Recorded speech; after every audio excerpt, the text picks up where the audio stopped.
what's going on? This is Preach Jacobs, the host of Worthy Cause podcast on the Arena Network.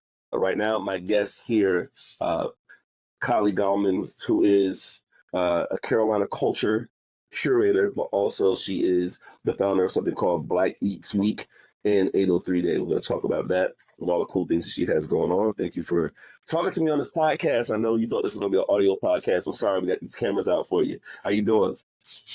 Thank you so much for having me. All right. So we usually have these conversations a bit, and I think this would be kind of interesting for you. Like anytime I'm talking to somebody on the pod, I always say, if you're into anything creative or if you're doing anything that is kind of pushing the envelope in Columbia, we've always been told, you need to leave. You need to get out of South Carolina. You need to go somewhere else. You need to go to Atlanta. You need to go to Charlotte. You need to go to New York. So my theory has always been, if you choose to stay here in South Carolina, it's a revolutionary act. So my question would be, why stay in South Carolina? What's it about this place that you see that people outside of the state might not understand? Well, I mean, that's such a loaded question. Number one, from a business perspective, is first mover advantage, right? So if you are in a place where you see that there's an opportunity, then that's when your wheels start turning to actually say, okay, Charlotte is doing this, Atlanta's doing that, Charleston, Greenville, all of these places in our backyard. Why can't we do these things? So, I started to get my wheels turning to say, hey, what are the things that I need to do to try to get this moving in action? So that's number one. Number two, I mean, this is my home state, my hometown. I'm from Columbia. The actual currency that I have here in relationships is what actually pushes me. It helps me to thrive because, everybody says that Columbia doesn't band together, but it's the right people who want Columbia to move forward, who will always have your back. Yeah. Well, I know by trade that you're a realtor and a PR consultant, but you are always kind of getting involved in the creative sphere. Tell us about what we got going on this week with Black Eats Week, and why was that important for you to establish? Yeah, I created Black Eats Week 803 because I love Columbia Restaurant Week. So as you said, my background is in PR and marketing. And I remember when I worked for the city of Columbia doing PR for them, we would promote things going on for Columbia Restaurant Week, some of these restaurants. And every single year I would look forward to it, but then I would notice a lack of representation from Black restaurants. And specifically any type of Black restaurant.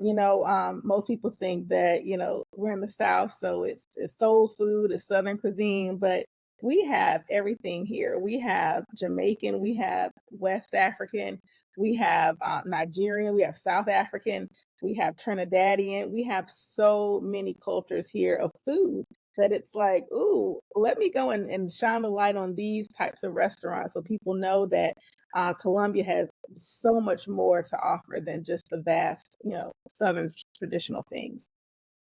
Tell us about some of the restaurants that are involved, and how can the public get involved with experiencing some of these Black restaurants?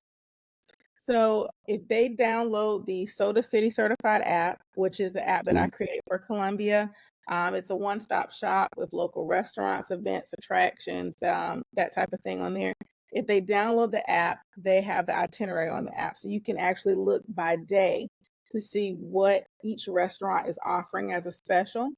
You can also go to blackeatsweek803.com and you can look up the itinerary there as well. So each day, the different restaurants are going to have different specials all throughout the day. Yeah. So what do you see, like when you're talking to some of these restaurants, what are you seeing as somebody from a PR perspective? What are some of the struggles that you think Black-owned businesses deal with in Columbia that might be unique to other businesses here? Number one. Interview, man. I'm sorry. We didn't go over none of this before. All right, what's your favorite color? Stop.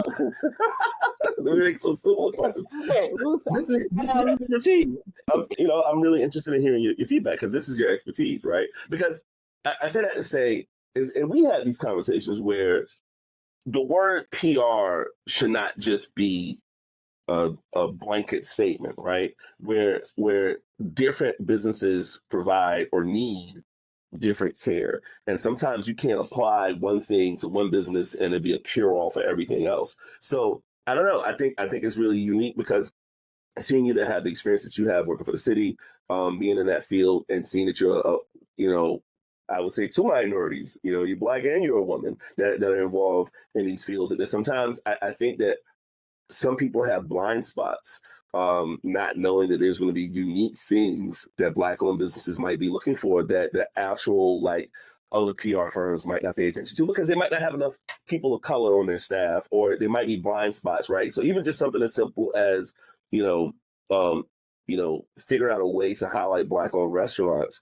That's something that I wouldn't say I think the city overlooks it, but I think that a lot of times when we're talking about something like food, or restaurants, there's never an active push to highlight companies that might not have the money to go through traditional sources, right? Like I was talking to somebody the other day where, one of the things that I thought was interesting that I wish that we can kind of keep it going. It's like, during the pandemic and the same time when George Floyd was murdered, you saw this kind of outcry of people trying to figure out, all right, White Lives Matter, what can we do? And one of the things that I know the Free Times did in the building say, hey guys, here's a list of black-owned businesses, black-owned restaurants, because it was a pandemic. We couldn't go into restaurants.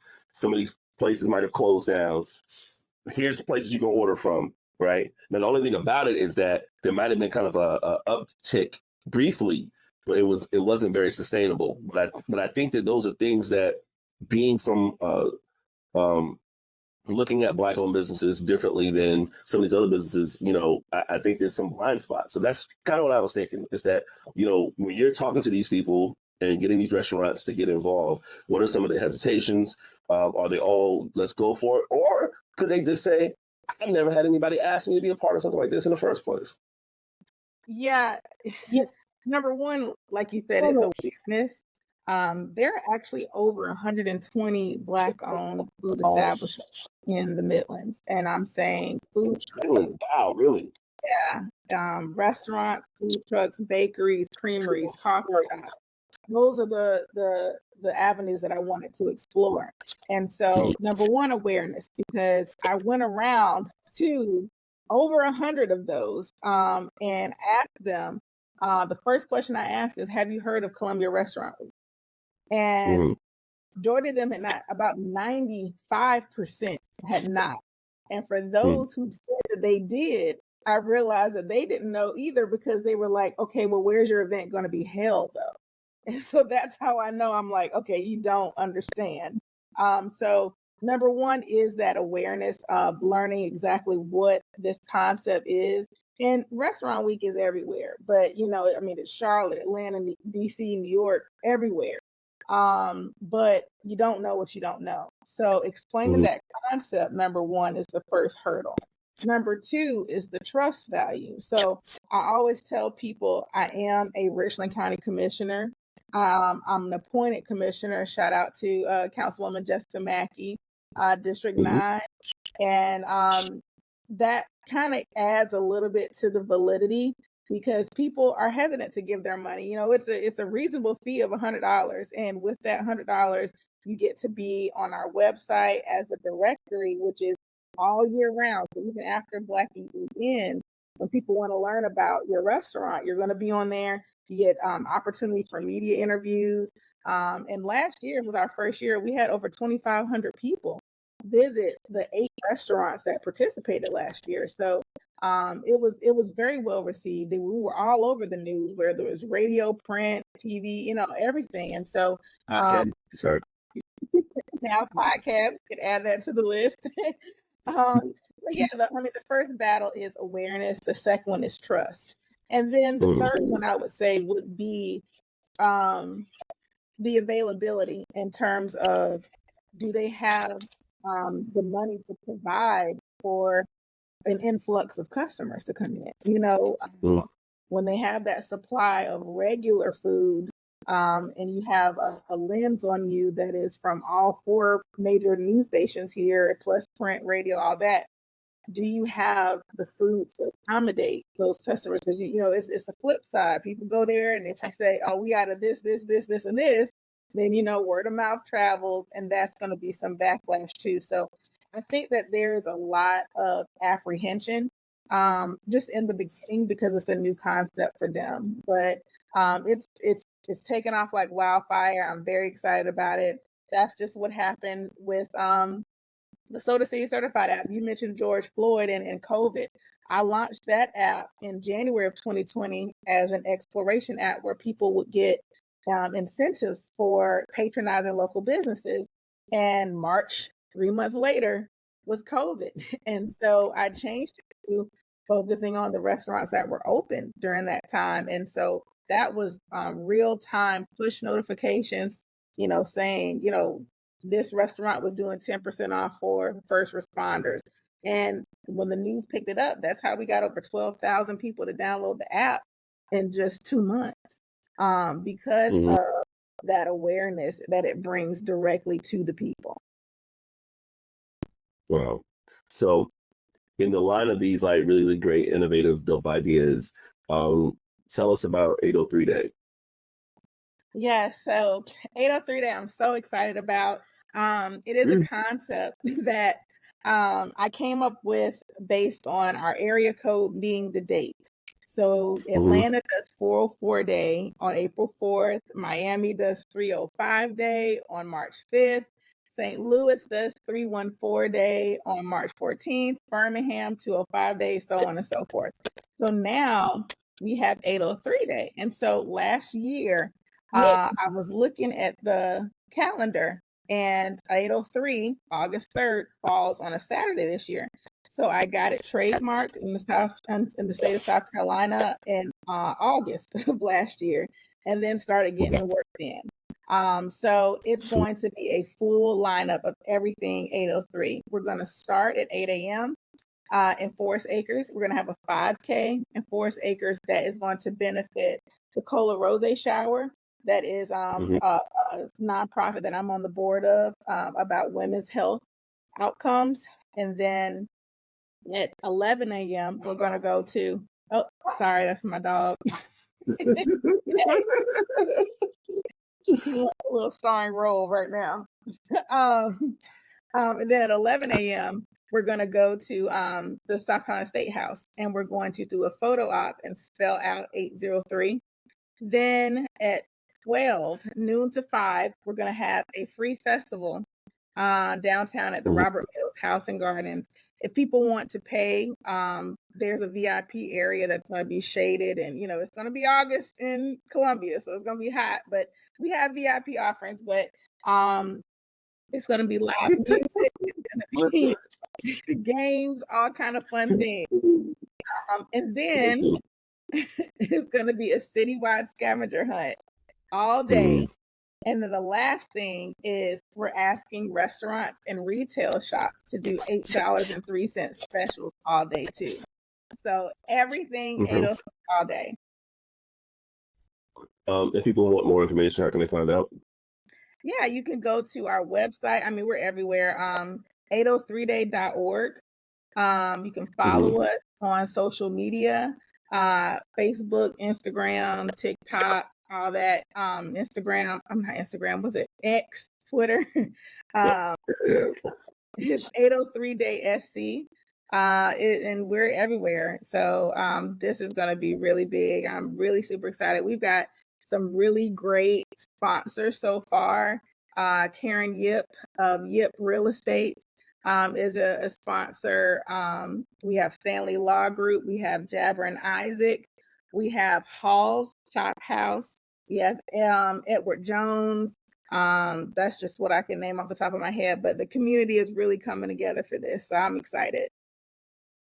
So the people that either debating, because it's just two things, right? We talk about, being in South Carolina, you have young people that you want to keep here, and then you have people that are debating on coming here. What would be your pitches to these folks to say, hey, man, South Carolina, or more specifically Columbia, is a place to be. Ugh. So from a realtor perspective, from that lens, most of my clients are moving to the area from all over the country. And so, Mhm. and actually another event that I do that I'm bringing back in the fall is called FYP Columbia, which is called Find Your Place. And that is an Mhm. event that has social opportunities, social groups, interest groups, networking groups, volunteer opportunities for people to find their place in Columbia and learn about things going on. And but I would tell people that Columbia is unique because we have the opportunity to start our own canvas. A lot of people, Mhm. when they come here, their claim to fame is, well, we're 2 hours from everything. We're 2 hours from the mountain. We're 2 hours from the beach. You know, we Yeah. have proximity to everything. And that's good. That's good. Location matters, definitely. But because we are a progressive city, we have the opportunity to create our own canvas. We are a huge melting pot that, just needs the light shined on us. Yeah. Well, listen, I wanted to do this really quick talk. We didn't go into full 60 minutes mode because I knew that this 803, Black Eats Week was going on this week, and I wanted us to talk about 803 Festival. So once again, give us how we can get involved with Black Eats Week this week going on right now, which is Juneteenth week, guys.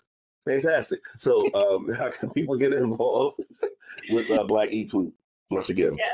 So you can go to our website, blackeatsweek803.com, Mm-hmm.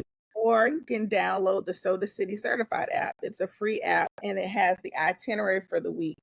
We have 9 restaurants this week. This year, it's Miss B's, Mr. Seafood, Annie B's Mini Donuts, which is a food truck, Just a Oh, okay. Touch, Rebel Dogs, Calabash Caribbean Cuisine, Indulge in PTS, Trini Lime, and La Bamboo. Word. Hey, and speaking of Black food, shout out to KJ Kearney, who just won a James Beard Award, who does Black Food Truck or Black Food Fridays, who's absolutely incredible. Working on a TV show on PBS that I was blessed to be a part of as a writer producer. But he's an amazing guy, Black guy from Charleston, and you need to look at his acceptance speech; it's pretty great. All right. I think this is it. This is going to be a quick episode because we wanted to promote something that was going on this week. Hopefully, John get this episode up this week so people can go to these restaurants. I don't want this coming out next week and everybody miss out on Black Eats Week. So, yeah, that's it. This is my guest today for this quick episode of Worthy Cause Podcast. I'm your host once again, Priest Jacobs. Thank you guys for listening to my friend who is the Carolina culture curator. Don't put that in your. That's gonna be your name on my phone from now on. This is the Worthy Call Podcast. Thank y'all so much. Peace.